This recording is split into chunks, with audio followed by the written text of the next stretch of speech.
Hello दोस्तों। तो कैसे हैं आप लोग। मैं आपका दोस्त श्याम अवस्थी आपके अपने यूट्यूब चैनल SM इंस्टीट्यूट में आपका स्वागत करता हूं। और जैसा कि थंबनेल पे आप देख रहे हैं कि 100+ MCQ प्रश्नों का वादा किया था मैंने, तो उसका दूसरा पार्ट लेकर आपके बीच उपस्थित हूँ। तो कार्यक्रम को आगे बढ़ाते हैं बिना समय गंवाए, क्योंकि बोर्ड परीक्षा बहुत नज़दीक है और आपका एक एक मिनट काफ़ी महत्वपूर्ण होने वाला है दोस्तों। तो आइए शुरू करते हैं। देखिए, बहुत ही महत्वपूर्ण प्रश्नों की सीरीज है, 100+ MCQ कुछ क्वेश्चन है। तो पहला प्रश्न शुरू करते हैं आपसे कि एक 24 ओम प्रतिरोध वाले तार को एक समबाहु त्रिभुज के रूप में मोड़ा जाता है, किन्हीं दो शीर्षों के बीच प्रभावी प्रतिरोध क्या होगा। तो दोस्तों आइए देखते हैं। अगर हम 24 ओम के प्रतिरोध को 3 बराबर भागों में बांट देंगे, मतलब कुछ इस तरह की आकृति बन जाएगी दोस्तों।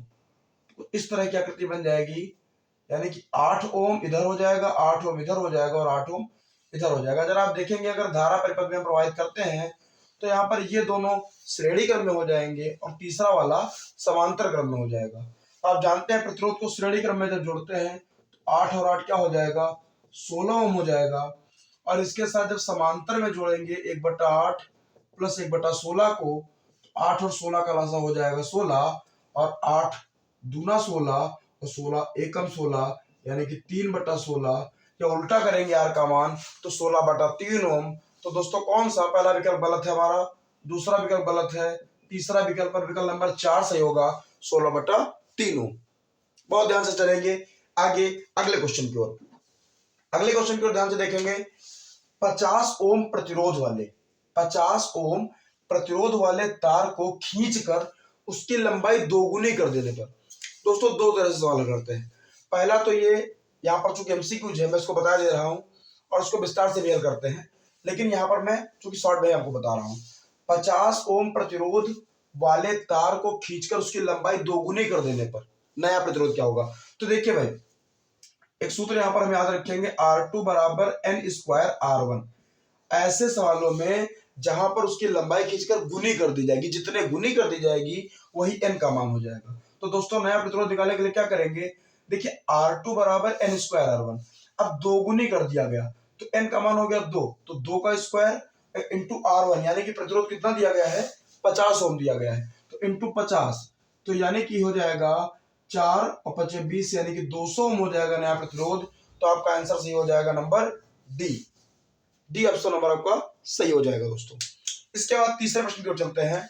कह रहा है विशिष्ट चालकता, वेरी इंपॉर्टेंट क्वेश्चन यहाँ पर, विशिष्ट चालकता का मात्रक होगा। तो दोस्तों विशिष्ट चालकता का क्या मात्रक होगा, आप सभी बच्चों ने पढ़ा होगा। अगर आपको पता है तो आप कमेंट बॉक्स में लिखें, और नहीं पता है तो भी आप इसका आंसर कमेंट बॉक्स में लिखें।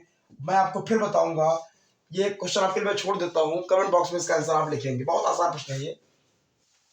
चौथा प्रश्न की ओर आते हैं। किसी एक समान चुंबकीय क्षेत्र में कोई ऐसा चुंबकीय क्षेत्र जो एक समान है, एक समान चुंबकीय क्षेत्र में एक इलेक्ट्रॉन क्षेत्र के लंबवत प्रवेश करता है, एक इलेक्ट्रॉन क्षेत्र के लंबवत प्रवेश करता है, तो इलेक्ट्रॉन का पथ कैसा होगा। तो दोस्तों याद रखेंगे, जब इलेक्ट्रॉन लंबवत प्रवेश करता है तो इलेक्ट्रॉन का पथ जो होगा वो वृत्ताकार होगा। दोस्तों याद रखेंगे, वृत्ताकार पथ होगा। आगे चलते हैं। चुंबकीय क्षेत्र का मात्रक होता है। दोस्तों आप जानते हैं चुंबकीय सूत्र होता है φB = BA। यहां से अगर हम चुंबकीय क्षेत्र B निकालें तो हो जाएगा φB/A। φB का मतलब होता है मतलब वेबर और इसका मीटर स्क्वायर। तो दोस्तों कौन सा ऑप्शन सही हो जाएगा, ऑप्शन नंबर हमारा सही हो जाएगा B, वेबर प्रति मीटर स्क्वायर। आगे चलते हैं। यहां पर दिया है क्वेश्चन नंबर 6, μ0 ε0 की पावर -1/2, μ0 ε0 की पावर -1/2। देखिए यहां पर क्या होता है कि जो μ0 ε0 की पावर है -1/2, तो इसको लिख सकते हैं 1/μ0 ε0 अंडरवुड में। और आप जानते हैं ये c² के बराबर, c के बराबर होता है। तो c प्रकाश की चाल है, इसका मान होता है 3 × 10⁸ मीटर प्रति सेकेंड। तो देखिए कहीं कोई ऐसा ऑप्शन है क्या 3 × 10⁸ मीटर पर सेकंड।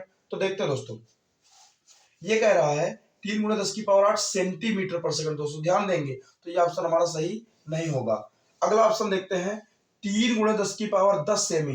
देखिए भाई सेंटीमीटर को जैसे ही मीटर में बदलेंगे तो 10⁻2 से गुणा कराएंगे, तो 10⁻2 से जब यहाँ गुणा हो जाएगा तो ये वाला ऑप्शन हमारा हो जाएगा 8। तो 3 × 10⁸ मीटर पर सेकंड, ये ऑप्शन सही जा रहा है। फिर भी तीसरा देख लेते हैं। देखिए सेंटीमीटर को यहाँ मीटर में बदलेंगे तो 7 हो जाएगा, ये ऑप्शन गलत हो जाएगा। यहाँ किलोमीटर में दिया तो सीधे सीधे ये ऑप्शन गलत हो जाएगा। इसका मतलब मेरे दोस्तों क्वेश्चन नंबर 6 का जो विकल्प सही होगा वो विकल्प नंबर होगा 6। इसके बाद 7वां क्वेश्चन है, चुंबकीय क्षेत्र वेक्टर बी में v वेग से गतिमान आवेश q के एक कण पर लगने वाला बल है। जरा देखिए भाई ध्यान से कि लगने वाला बल है। तो देखिए भाई इधर जरा हम समझ लेते हैं, जो यहां पर सूत्र होता है एक F बराबर q v B sine theta, इसको हम दोस्तों लिख सकते हैं Q vector V cross vector B, क्योंकि vector V cross vector B बराबर वी बी साइन थीटा भी लिखा जा सकता है। जिस तरह से फर्स्ट ईयर में आप लोगों ने पढ़ा था vector A cross vector B बराबर ए बी साइन थीटा, उसी तरह से इसको भी लिखा जा सकता है। तो देखिए दोस्तों कौन सा विकल्प सही होगा, विकल्प हमारा सही होगा C।